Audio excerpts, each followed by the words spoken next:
December 31st, 11:58 p.m. While a billion people are preparing to scream at midnight, there's a specific type of person sitting alone in the dark. Not depressed, not antisocial, but experiencing something psychologists call temporal dissonance. And according to a 2019 study from the Journal of Personality Research, these people's brains are fundamentally different. Researchers identified 3 distinct psychological profiles of New Year's non-celebrators. Type 1, the temporal realist. Your brain's prefrontal cortex is hyperactive. You see arbitrary markers as what they are, social constructs, not actual transformation points. Type 2, the transition processor. Your limbic system is in overdrive. While others celebrate, you're involuntarily processing unresolved emotional data from the past 365 days. Type 3, the authenticity guardian. Your anterior cingulate cortex, the part that detects conflict between values and actions, is rejecting the performance. The question isn't why you don't celebrate. It's what your brain is protecting you from. Here's what most people don't understand about celebration. Your brain releases dopamine in response to personally meaningful milestones, not calendar dates. A Stanford study tracked dopamine levels in subjects during New Year's celebrations.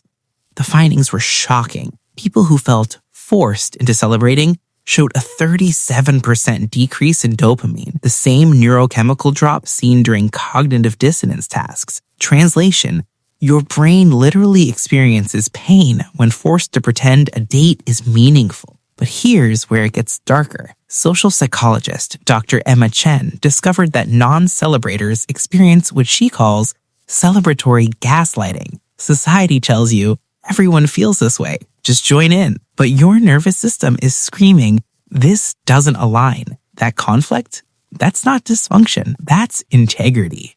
But there's something deeper happening that even non-celebrators don't realize. Neuropsychologist Dr. James Morrison identified a phenomenon called anniversary grief responses. Your brain doesn't just track time linearly, it tracks it emotionally. When December 31st arrives, your hippocampus, your memory center, automatically indexes the past year. Every loss, every failure, every person who's no longer here. While others are consciously choosing celebration, your brain is unconsciously running diagnostics. This is why you feel disconnected, not because you're broken, but because you're processing. And here's the twist nobody talks about. A 2022 longitudinal study found that people who skip New Year celebrations show 34% higher rates of sustained personal growth over the next 12 months. Why?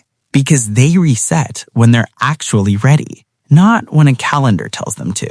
Now, let's be honest about something. There is a difference between conscious non-celebration and emotional shutdown. 3 questions to ask yourself. 1, am I choosing solitude or am I avoiding all connection? 2, am I reflecting or am I ruminating in circles? And 3, do I feel neutral about New Year's or do I feel contempt toward people who celebrate? If you are experiencing numbness, persistent hopelessness, or isolation that extends beyond New Year's, that's not personality. That's something that deserves support. Context matters. Always.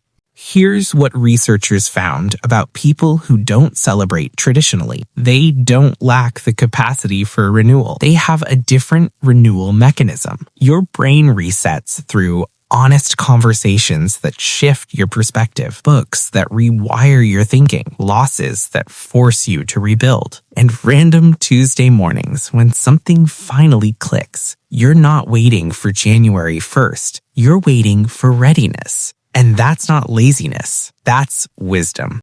If you're watching this on New Year's Eve or New Year's Day feeling like something's wrong with you, nothing is wrong with you.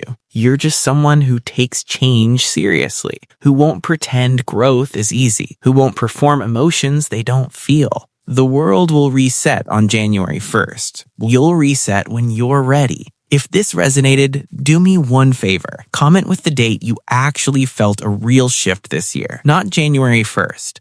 The real day something changed. I read every comment, and I think you'll be surprised how many people found transformation in March, in August, in random moments nobody celebrates.